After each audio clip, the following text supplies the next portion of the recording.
Bismillahirrahmanirrahim. Alhamdulillahi rabbil alamin. Innal hamdalillah nahmaduhu wa nasta'inuhu wa nastaghfiruh. Wa na'udzu billahi min shururi anfusina wa min sayyiati a'malina.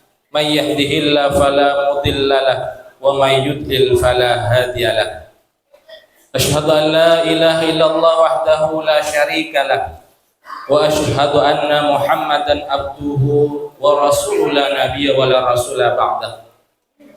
Allahumma shalli wa sallim ala sayyidina wa habibina maulana Muhammad wa ala alihi wa ashabihi wa man tabi'ahum bi ihsanin ila yaumiddin. Laqad qala Allah ta'ala fil Qur'anil Karim, a'udzu billahi minasy syaithanir rajim. Bismillahirrahmanirrahim. Ya ayyuhalladzina amanu taqullaha haqqa tuqatih wa la tamutunna illa wa antum muslimun. Ya ayyuhalladzina amanu kutiba alaikumus shiyam kama kutiba alal ladzina min qablikum la'allakum tattaqun. Ayul hadirun jamaah salat asar yang dimuliakan oleh Allah Subhanahu wa taala. Marilah kita bersama-sama dan paling utama kita memanjatkan rasa puji syukur kita kehadirat Allah Subhanahu wa taala, yang mana berkat limpahan nikmatnya lah kita mampu melaksanakan aktivitas, rutinitas, kewajiban kita kepada Allah Subhanahu wa taala, yakni melaksanakan sholat asar yang barusan kita laksanakan secara berjamaah. Lalu juga kita pada siang hari ini masih dalam rangka melaksanakan shaum di bulan Ramadan ini, yang insya Allah sudah hampir separuh perjalanan kita melaksanakan shaum di bulan Ramadan ini. Artinya apa? Berarti separuh perjalanan lagi kita akan ditinggalkan oleh Ramadan. Yang menjadi pertanyaan bagi kita para hadirin yang dimuliakan oleh Allah Subhanahu wa taala, puasa yang ke hari berapa kita sudah benar-benar melaksanakan puasa sebagaimana yang diharapkan oleh baginda Rasulullah Muhammad SAW. Itulah yang harus kita muhasabah. Oleh karena itu, marilah kita berdoa kepada Allah SWT, mudah-mudahan semua apa yang kita lakukan, yang sedang kita lakukan dan yang akan kita lakukan ini diridhoi dan mendapat pahala dari sisi Allah Subhanahu wa taala. Salawat serta salam marilah kita juga mohonkan dan kita doakan kepada Allah Subhanahu wa taala agar senantiasa terlimpahkan kepada baginda Rasulullah Muhammad sallallahu alaihi wasallam yang telah mampu mereformasi alam dunia ini dari zaman jahiliyah menuju zaman yang insya Allah diridhoi oleh Allah Subhanahu wa taala. Ayul hadirun rahimani wa rahimakumullah, para jamaah sekalian yang dimuliakan oleh Allah Subhanahu wa taala. Pada kesempatan sore hari ini, sebagaimana yang telah diutarakan oleh MC sahabat saya yaitu Ustadz Hari, bahwasanya tema yang akan kami bawakan pada kesempatan sore hari ini yaitu sudahkah hari ini lebih baik? Ini menjadi pertanyaan besar bagi kita para jamaah yang dimuliakan oleh Allah Subhanahu wa taala. Sudahkah? Ya, berarti ini sebuah pertanyaan besar bagi kita. Sudahkah hari ini lebih baik? Buat pertanyaan besar dan jawabannya ada di hati kita masing-masing. Benarkah hari ini sudah lebih baik dari kemarin? Ya. Kalau melihat tema seperti itu, ini temanya MC sebenarnya ya. Karena kenapa? Di situ disebutkan Hari ya, jadi Ustadz Hari seperti itu ya. Mohon maaf Ustadz Hari ya. Jadi para hadirin yang dimulakan oleh Allah Subhanahu wa taala, maka hal ini mengindikasikan kepada kita sekalian bahwasanya kita harus banyak-banyak memuhasabah, berintrospeksi diri apa yang sudah kita lakukan. Hal ini senada apa yang sudah dilakukan oleh sahabat Rasulullah Sallallahu Alaihi Wasallam, yaitu khalifah kedua, yaitu Abu Bakar, yaitu Umar bin Khattab maksud saya. Di mana Umar bin Khattab ini selesai sholat malam, beliau senantiasa memuhasabah dirinya. Dia periksa seluruh badannya. Hari tadi, siang tadi, kaki saya sudah dilangkahkan kemana? Kemudian tangan saya, apa yang sudah saya pegang seharian tadi? Telinga saya sudah mendengarkan apa seharian tadi? Mata dan seluruh anggota badan beliau periksa. Maka tidak heran ketika Umar bin Khattab ini mengungkapkan hasibu anfusakum qabla an tuhasabu. Jadi periksalah diri kalian, introspeksilah diri kalian sebelum hari penghisapan itu akan benar-benar terjadi kepada kita. Ayul hadirun rahimani wa rahimakumullah, jamaah sekalian yang dimuliakan oleh Allah Subhanahu wa taala. Maka tema ini sangat benar sekali ketika kita sampaikan ketika kita sudah memasuki setengah perjalanan dari bulan Ramadan ini. Kita harus berintrospeksi diri. Benarkah Ramadan yang sudah kita kerjakan mulai dari hari pertama sampai sekarang ini benar-benar memberikan efek kebaikan kepada kita? Karena pada hakikatnya Ramadan yang kita kerjakan ini merupakan momentum, sebuah kesempatan bagi kita untuk menjadikan diri ini lebih baik. Hadirin yang dimuliakan oleh Allah Subhanahu wa taala. Hal ini juga ditegaskan oleh Allah Subhanahu wa taala di dalam Al-Qur'an surat Al-Hasr, surat ke-59, di mana Allah tabaraka wa taala berfirman, A'udzu billahi minasyaitonir rajim. Bismillahirrahmanirrahim. Ya ayyuhalladzina amanu taqullaha wal tandur nafsum ma qaddamat lighad wattaqullaha innallaha khabirum bima ta'malun. Jemaah sekalian yang dimuliakan oleh Allah Subhanahu wa taala, lagi-lagi Allah menyeru di dalam ayat ini dengan seruan yaitu ya ayyuhalladzina amanu, wahai orang-orang yang beriman kepada Allah Subhanahu wa taala. Orang-orang yang memiliki keimanan kepada Allah Subhanahu wa taala yang diseru oleh Allah. Apa perintahnya? Ittaqullah. Bertakwalah kepada Allah Subhanahu wa taala. Wal tandur nafsum ma qaddamat lighad. Dan hendaklah diri kita masing-masing agar memperhatikan apa yang sudah kita kerjakan hari ini, kemarin, bulan kemarin, bahkan tahun kemarin. Untuk kapan? Lighadin, yaitu untuk hari esok. Kita perhatikan apa yang sudah kita lakukan hari-hari kemarin itu. Tentunya untuk memperbaiki amalan-amalan kita untuk kita kerjakan di hari esoknya.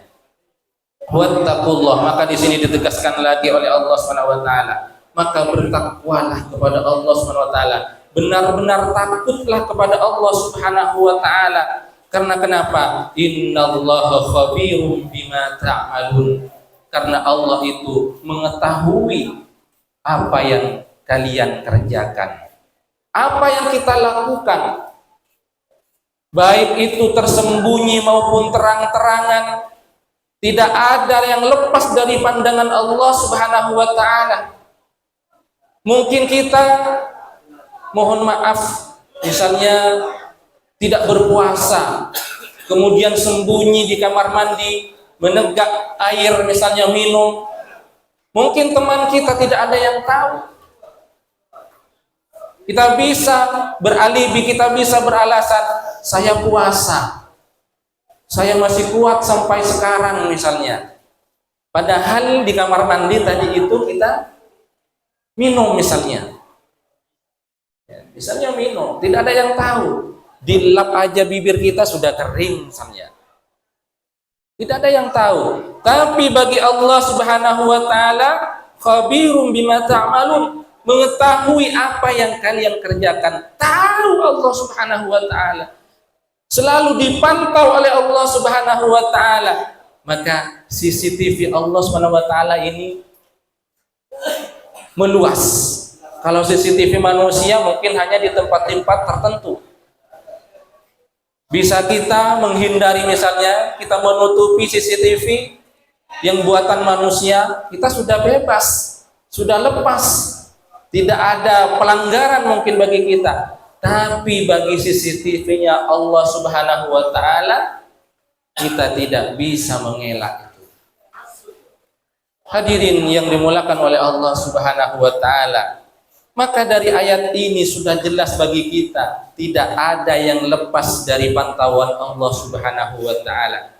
Maka berbuat kebaikan untuk kita lakukan di hari esok ini sebuah keharusan bagi kita.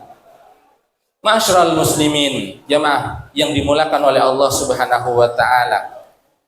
Maka untuk memperbaiki diri itu, baginda Rasulullah sallallahu alaihi wasallam pernah ditanya oleh sahabat, "Ya Rasulullah, ayyul a'mali ahabbu ilallah?" Rasulullah ditanya oleh sahabat, "Ya Rasulullah, amalan apa yang paling dicintai di sisi Allah Subhanahu wa taala?" Makanya di sini menggunakan ahabbu ilallah, amalan apa yang paling dicintai, menggunakan isim tafdil, yang paling dicintai oleh Allah Subhanahu wa taala. Maka jawaban dari baginda Rasulullah sallallahu alaihi wasallam, qala antakula al-yawma khairun min amsik. Jadi jawaban dari Rasulullah sallallahu alaihi wasallam ini, beliau bersabda bahwasanya hari ini harus lebih baik dari hari kemarin.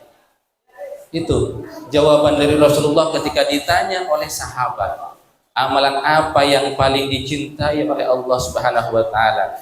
Ternyata jawaban itu adalah bagaimana kita ini berbuat kebaikan, ya, berbuat baik dari hari kemarin. Ma'asyiral muslimin, jamaah sidang salat asar yang dimuliakan oleh Allah Subhanahu wa taala. Jadi itu melakukan kebaikan dari hari kemarin terus kita tingkatkan pada hari ini dan hari-hari berikutnya. Inilah amalan yang dicintai di sisi Allah Subhanahu wa taala. Hadis ini diriwayatkan oleh Imam At-Tabrani. Kemudian ada sebuah pepatah Arab mengatakan, di mana pepatah Arab itu berbunyi seperti ini, in kana al-yawmu khairun min amsi fahuwa sa'idun. Jadi barang siapa melakukan apa kebaikan hari ini, min amsi, melakukan hari ini lebih baik, ya, hari ini lebih baik dari hari kemarin, fahuwa sa'idun, maka orang tersebut merupakan seseorang dalam kebaikan, adalah orang yang beruntung. Barang siapa yang hari ini lebih baik dari hari kemarin, maka orang itu dikatakan orang yang beruntung. Wa in kana mithluhu fahuwa khasirun, maka barang siapa yang hari ini masih sama, misalnya hari kemarin kita melakukan kebaikan, kita sudah banyak berbuat baik di hari kemarin, kemudian sekarang pada hari ini melakukan hal yang sama seperti yang dilakukan kemarin itu, maka dikatakan dalam pepatah Arab ini, kita termasuk orang yang merugi. Karena tidak ada peningkatan. masih stagnan, masih sama dengan apa yang sudah dilakukan pada hari kemarin. Kemudian yang paling parah dikatakan di sini adalah wa in kana syarran, barang siapa yang hari ini lebih jelek, lebih buruk minhu dari hari kemarin, fahuwa syaqiyun, maka orang itu dikatakan sebagai orang yang celaka. Hadirin yang dimuliakan oleh Allah Subhanahu wa taala. Oleh karena itu, maka harus kita lakukan kebaikan-kebaikan itu ditingkatkan. Kalau kemarin kita melakukan kebaikan itu hanya berjumlah 2 misalnya, maka kita tingkatkan pada hari ini 3, 4 sampai 5 dan seterusnya. Dan jangan sampai kita tidak melakukan kebaikan malah justru menurun dari hari kemarin, maka itu dikatakan sebagai orang yang celaka. Masyarul muslimin, jemaah yang dimuliakan oleh Allah Subhanahu wa taala. Maka apa kira-kira korelasinya dengan Ramadan yang kita laksanakan pada bulan ini atau pada hari ini? Ramadan mengajarkan kepada kita bagaimana Ramadan ini datang kepada kita sebagaimana yang telah disabdakan oleh baginda Rasulullah sallallahu alaihi wasallam, "Idza dakhala Ramadhanu", apabila Ramadan itu telah datang, tuftahul abwabil jannah, pintu-pintu surga itu akan dibuka lebar-lebar. Wa yughliqu abwabun nar, kemudian pintu-pintu neraka itu ditutup rapi-rapi. Pintu neraka ditutup. Kemudian wasul silatis syayatin, lalu setan-setan itu dibelenggu. Hadirin yang dimuliakan oleh Allah Subhanahu wa taala, maka ketika Ramadan ini datang kepada kita, maka momentum melakukan kebaikan ini sudah saatnya kita lakukan. Karena tadi sudah disebutkan oleh baginda Rasulullah SAW, ketika Ramadan sudah tiba, Ramadan telah datang, Ramadan telah ada pada diri kita, pintu-pintu surga itu dibuka lebar-lebar. Artinya kita disuruh masuk. Disuruh masuk dalam artian, dalam tanda kutip, yaitu melakukan kebajikan. Bukan berarti disuruh masuk terus masuk sekarang.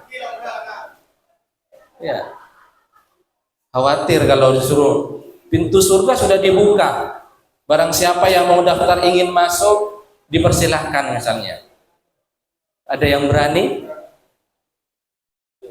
Ya, berarti harus meninggal ya. Harus meninggal dulu ya. Tapi hadis ini mengindikasikan kepada kita para hadirin yang dimuliakan oleh Allah SWT adalah apa? Berbuat kebaikan itu, terutama di bulan Ramadan ini, harus kita lakukan. Karena kenapa? Pintu surga dibuka lebar-lebar dan pintu neraka ditutup dengan serapat-rapatnya. Kemudian yang biasa mengganggu kita, yaitu setan-setan ini dibelenggu, tidak bisa mengganggu kita. Artinya apa? Berarti kebaikan itu benar-benar sekarang ini diobral untuk kita laksanakan. Ya, tapi ada pertanyaan kadang-kadang, katanya setan sudah dibelenggu, tetapi kenapa kejahatan kok masih banyak dilakukan? Ada yang, ya sebelum ditanyakan nanti saya tanyakan terlebih dahulu sekarang ini. Tapi insya Allah sudah ada ancang-ancang ingin bertanya tadi itu sebenarnya. Ya, para hadirin yang dimuliakan oleh Allah Subhanahu wa taala, ini para ulama itu menafsirkan tentang wasul silatin syayatin ini, terbelenggunya setan-setan ini adalah setan yang memiliki tingkatan itu yang paling besar pengaruhnya dalam menggoda manusia itu, ya, itu lebih besar pengaruhnya. Kemudian yang dilepas ini yang mana? Ya setan-setan yang pengaruhnya itu kecil.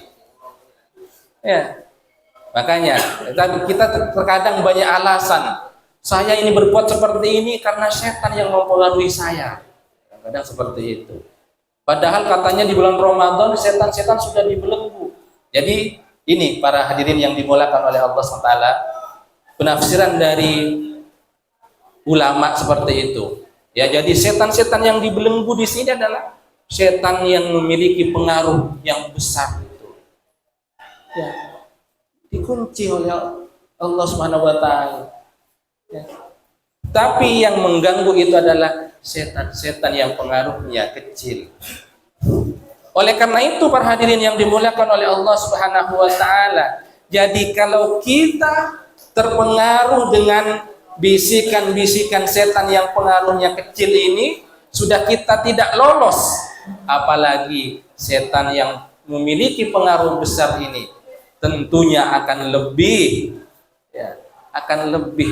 mempengaruhi kita. Oleh karena itu para hadirin yang dimuliakan oleh Allah Subhanahu wa taala, makanya momentum bulan Ramadan ini mari kita pupuk kebaikan ini, kita tanamkan, kita tingkatkan kebaikan sehingga kita benar-benar melakukan kebajikan ini untuk kita bekal nanti ketika kita sudah menghadap Allah Subhanahu wa taala. Para hadirin yang dimuliakan oleh Allah Subhanahu wa taala, maka di ayat puasa ini Allah telah menegaskan kepada kita sebagaimana yang telah saya bawakan tadi itu, saya bacakan di muqaddimah, bahwasanya ayat ini tentunya sering dibacakan, yaitu dalam surat Al-Baqarah ayat 183. A'udzu billahi minasyaitonir rajim. Bismillahirrahmanirrahim. Ya ayyuhalladzina amanu kutiba alaikumus shiyam kama kutiba alal ladzina min qablikum la'allakum tattaqun. Ya. Ayat ini sudah hampir tiap hari jamaah tentunya dengarkan, dan insya Allah kalau disuruh melafadzkan insya Allah sudah pada hafal semua. Ya, karena seringnya, walaupun orang yang tidak bisa mengaji misalnya, karena dulu ketika disuruh mengaji oleh orang tua kita mungkin kabur seperti itu. Tetapi karena keseringan didengarkan, diperdengarkan, insya Allah sudah hafal semuanya. Para hadirin yang dimuliakan oleh Allah Subhanahu wa taala, kalau kita cermati siapa sebenarnya orang-orang yang beriman itu. Nah ini seruan Allah Subhanahu wa taala. Kalau kita telaah, kita buka lagi di dalam Al-Qur'an, Allah menyeru dengan ya ayyuhalladzina amanu ini itu sebanyak 89 kali Allah mengulang kalimat ya ayyuhalladzina amanu ini. Karena hanya mereka yang beriman yang diseru oleh Allah Subhanahu wa taala. Oleh karena itu, benarkah kita ini sudah termasuk orang yang beriman? Karena ketika seruan itu kita abaikan, maka menjadi pertanyaan besar keimanan kita. Beda dengan para sahabat dulu. Ketika ayat ini turun, firman Allah ini turun kepada Nabi Muhammad SAW, maka para sahabat pada saat itu ya ayyuhalladzina amanu. Ketika ayat ini turun, maka para sahabat itu mendengarkan dengan seksama. Ada berita apa lagi? Ada perintah apa lagi ini dari Allah Subhanahu wa taala?